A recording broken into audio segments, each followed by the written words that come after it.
مين فينا ما بيحبش الملوخية؟ بس النهاردة مش اي ملوخية بقى، هنعمل الملوخية بالارانب على اصولها، من اول تنظيف الارانب وتسويتها لحد ما نعمل التقلية مع بعض كمان وننزل بيها على الملوخية كده.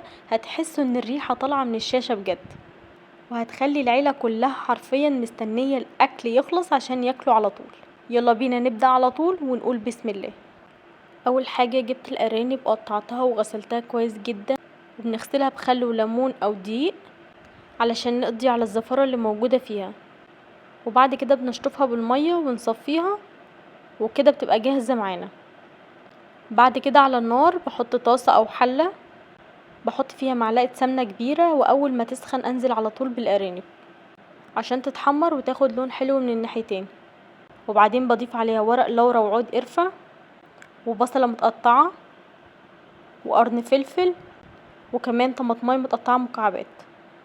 دلوقتي هنزل بالمية السخنة على الارانب، والمية السخنة هنا تكون مغطية الارانب عشان تستوي براحتها على نار هادية لحد ما تبقى طرية معانا وتستوي كويس.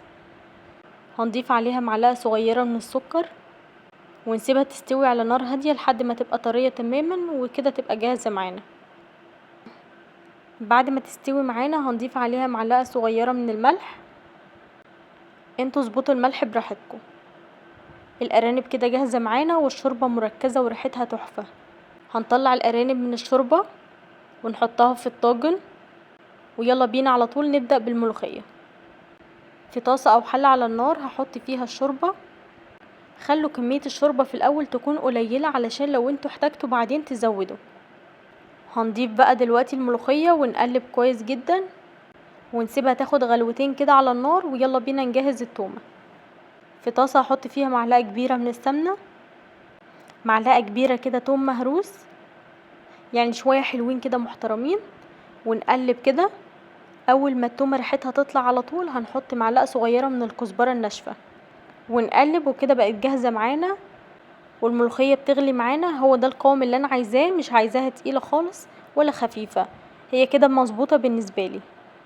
هرفعها على طول من على النار، هحطها على الارانب اللي في الطاجن، وبعدين هنحط عليها التوم على طول على الوش كده، بتبقى خطيرة. طبعا مش هننسى نعمل الحركة دي، ان احنا ناخد مغرفتين من الملوخية نحطهم في نفس الطاسة بتاع التومة. وطبعا علشان ناكل الملوخية يبقى عيش بلدي على طول، وناكل بقى على طول وبألف هنا. ما تنسوش لو استفدتوا لو بحاجة بسيطة تعملوا لايك واشتراك للقناة عشان يوصلكوا كل فيديو جديد. ومع السلامة يا حلوين، اشوفكم في وصفة جديدة.